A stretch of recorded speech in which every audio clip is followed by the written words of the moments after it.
Hey guys, I get this question a lot. Should I niche down or should I offer a broad range of services? Um, it, I know you guys are thinking about niching down. A lot of agencies do. You see that from the gurus everywhere, and a lot of people are worried. Should I be offering fewer services? Will I lose my clients? And I just want to clear this up once and for all. Um, first off, my name is Zach. I'm the co-founder and COO of Avertis. We're a white label marketing agency partner with over 200 different agencies, helping them with their white label Google ads, Facebook ads, web dev, and SEO. I've seen personally both niche and full service models that scale and fall, to be honest. So I got a script up here, some notes that I'm working through that I want to share with you guys. So obviously, option number one, niching down to a specific service line or specific industry. There's a couple pros and cons here. And I want to talk about who it's best for. So obviously, if you're niching down by industry, I can explain a little bit about that. So that means that your marketing agency is only serving SaaS clientele, dental, or they're only servicing lawnmowers or HVAC professionals, things like that. Or niching down to service, meaning that you only do Google ads. You'll do Google ads for everyone, but you only do Google ads for your clientele, or you only do social media advertising, or you only do websites, for instance, right? Or you only do conversion rate optimization work, whatever it is, right? Niching down and basically forcing yourself and coming to market and saying, in this market, I am only going to be offering either these services or I'm going to be offering a wider range of services, really a package to a specific clientele. So pros is that regardless of niching down by industry or by service, your messaging is going to be a ton easier to create when you're actually going to market. Your positioning is going to be a lot more unique. Your expertise is going to be considered, it's going to be more coveted, I should say.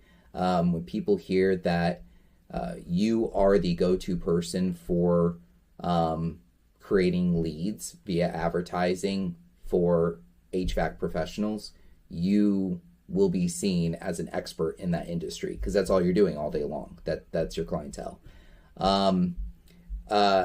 Once you create the system, right, and package it all up, the fulfillment also becomes a lot easier. Why? Because if you're doing SEO for dentists and that's your niche, you're going to find that the same dentists want to rank for about the same keywords, just swap out the locations, and you're going to find that the process to help their site rank for those keywords is going to be pretty much the same process each time, creating location pages, updating their Google business profile, making sure that their listing management is taken care of, and then combing through their site, making sure that it's set up well for keywords and structured well, and there's no technical issues, yada yada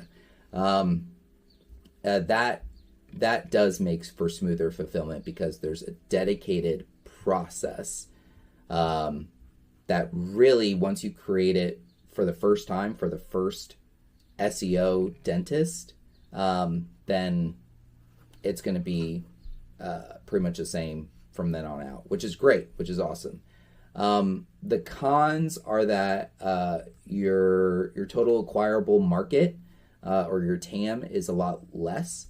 So under your total acquirable market, your market as a whole means that your only market in this example is dentists, and your only service that you're really offering is SEO, right? Which also kind of makes the competition a little bit steeper because I can tell you right now there are already marketing agencies whose ideal customer profile is dentists, right? And that's what they niche down to, or is HVAC professionals, and that's who they niche down to, or is SaaS, and that's who they niche down to. So not saying you can't still carve out a nice slice of the pie for yourself with your marketing agency, but just know that a lot of your marketing material and your website and your copy is really only going to be interesting to those people, to the people that you're niching down to. Also, what's really unfortunate is that, I've seen agencies where they niche down. I saw this one agency who niched down to IT services, and as soon as Facebook had its algorithm changed back in 2020, it became 10 times harder for him to source leads for IT services and, IT consulting, MSPs, things like that. And so his whole business model, his whole go-to-market strategy was selling leads to IT companies, and he would source those leads through Facebook. And then 2020 hit and it just crashed. And so he started seeing 20-30% drops across the board, which is really unfortunate. So what did he do? To kind of navigate that, he had to actually start offering more services, right? And he became a little bit more broad, a little bit more full service or full stack of an agency. Still kept the niche, but just offered more, and he was able to kind of recover some of that revenue back, but it wasn't as dialed in as he had it previously. So that's why there's this risk of burnout or market changes happening, especially when you kind of put all your eggs in a single basket. So my recommendation is, if you are going to niche down, by industry, you need to at least provide 3 services, right? And those 3 services need to be able to be sold separately, because if you don't, one of those services could drop. AI could come and take over SEO as we know it, and maybe the only way that you're able to supply leads to HVAC company is with Google Ads and Facebook ads. So that's probably going to be at least something that, you have 2 legs that your agency can stand on rather than focusing on something less. But I think niching down is really, really good if you're a solo founder or a boutique agency looking to dominate a specific vertical. So when you're just starting out in your marketing agency, it's really, really good for you to be able to narrow down your messaging, narrow down who you're targeting, and only go after those people. And then create a bunch of case studies, a bunch of social proof, add it to your website, add it to your marketing materials, and show people that this is what you do. It's a lot easier as a solopreneur or as a smaller agency to be able to do that, right? Why? Because it's going to be difficult for that solopreneur to sell all these different services, especially when they probably don't have the back end to fulfill on all those services, unless they white label with Advertis. But just saying. I would say that niching down is really great for smaller companies, or if your ambitions is to scale up, and this is what all the gurus say, is niche down to a specific vertical and scale up. And there are pros to that, and there is validity in that. But at some point, you will either have to compete on price, or you'll have to compete on providing a better service, one or the other, because there are other agencies that have been serving these niches in these markets for longer, unless you find an untapped niche, which is brilliant. But there are other agencies serving these niches for longer. I can tell you that. So it's going to be kind of hard to dominate that market. But if you're able to, that would be amazing. For instance, lawyers. Everyone loves the niche of lawyers. Lawyers need consistent leads. They have good margins. They don't have time for marketing. It's just brilliant. But also we know that there are a lot of agencies targeting lawyers, right? So if you can niche down to an industry that's untapped, or if you're just starting out, I think niching is really great and really brilliant. Just make sure that you're offering at least 3 services that can be sold separately to that niche. And I think you should be golden. I think you should be golden. Let's talk about option 2, which is like a broader service. So you can have higher revenue per client, which is great. You can have more upsell and cross-sell opportunities. So let's say if you are kind of working with anyone, a lot of mid to enterprise level clientele businesses, basically businesses doing 10 million plus, all the way up to like 100 million. They have budgets in place where it's just towards marketing, right? And usually when they outsource marketing, they outsource a lot of it. So there's a lot of companies that'll outsource their landing page creation, their CRO work, their SEO, their Google ads, their Facebook ads, their PR, their link building, their article and blog creation. Like they just outsource nearly everything because they have budget to do so every single year. So you will have less clients, right? Because in the niching industry, you're probably going to be charging a lesser amount, like $1,000 to $5,000 a month range per month, or if you want to do retainer, you can, which is great. But you're going to have dozens, if not hundreds, of clientele offering the same service in a niche. But if you're broad service, if you're full service, you could literally have 10 or 20 clients. We work with this agency that has literally 5 clients, and they do millions of dollars a year, because those clients spend a lot of money for all the services that they provide. It's a full system. So again, higher revenue per client, less clients, more upsell, cross-sell opportunities, and going broad with more full services. It's very resilient during economic downturns. And I know that seems strange, but if you're all in on SaaS and in an economic downturn, all of a sudden you find out that SaaS industries are impacted a ton because of the rise of AI, then all of a sudden SaaS are cutting their budgets and they're cutting SEO across the board, and you're providing SEO, that's going to really hurt your agency. It's going to really hurt your agency, and I don't want to see that happen to you.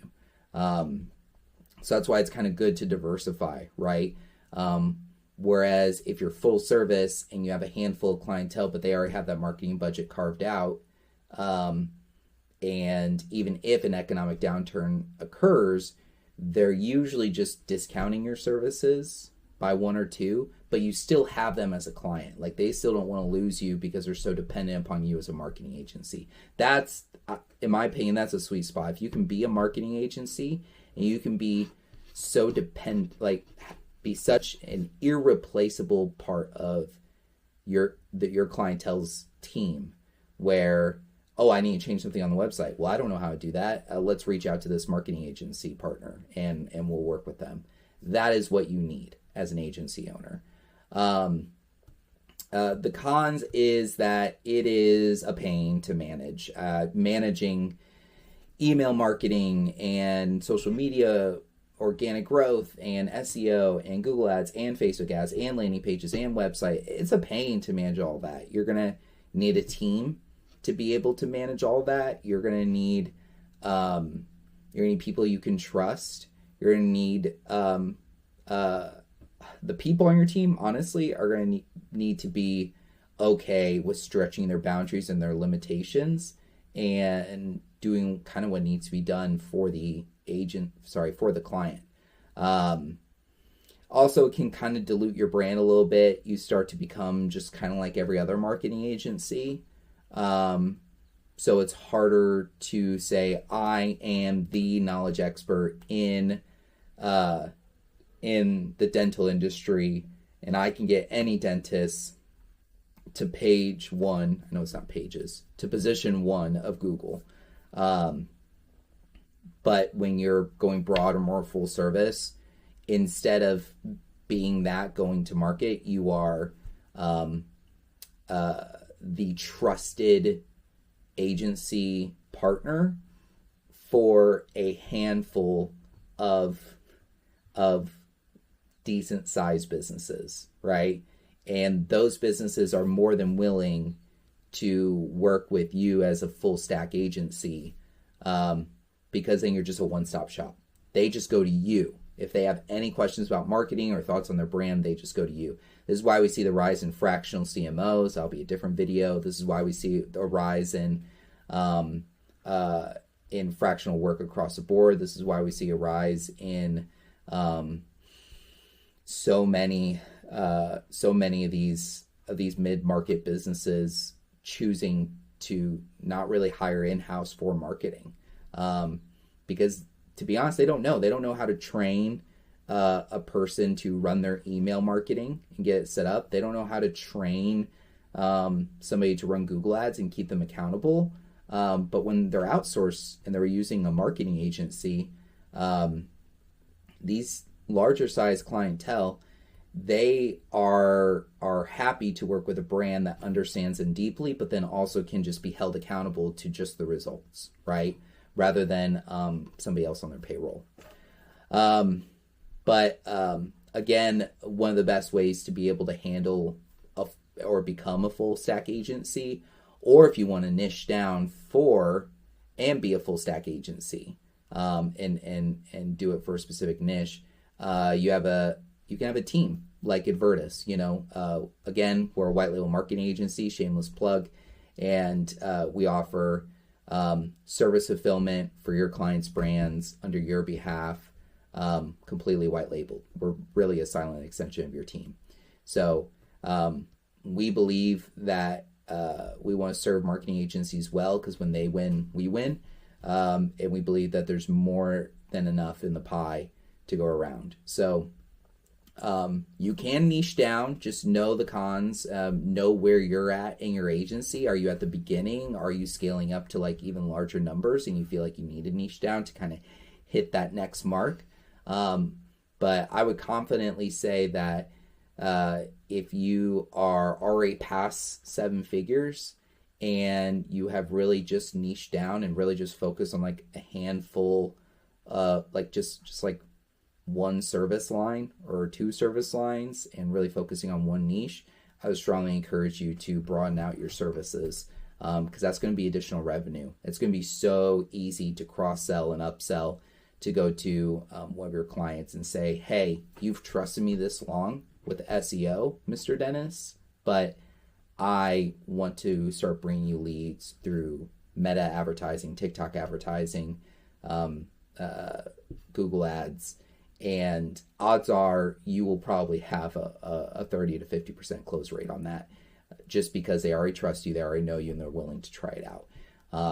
And so that's going to be a really easy way for you to increase the revenue for your marketing agency. So I hope this served you guys well. Please don't pick based on the hype. Don't pick based on the gurus and what they say out there. Please do your own research, understand the strengths and weaknesses, and do what is right for you and your marketing agency at the place that it is today. And stick with it, right? Stick with it until you hit that next revenue point. But hey, if you're feeling like you want to expand, if you want to have a conversation about this, please visit us at advertis.com. That's advirtis.com, and we'd be happy to have a conversation with you. There's more information in the description below. But stay safe out there, guys. See ya.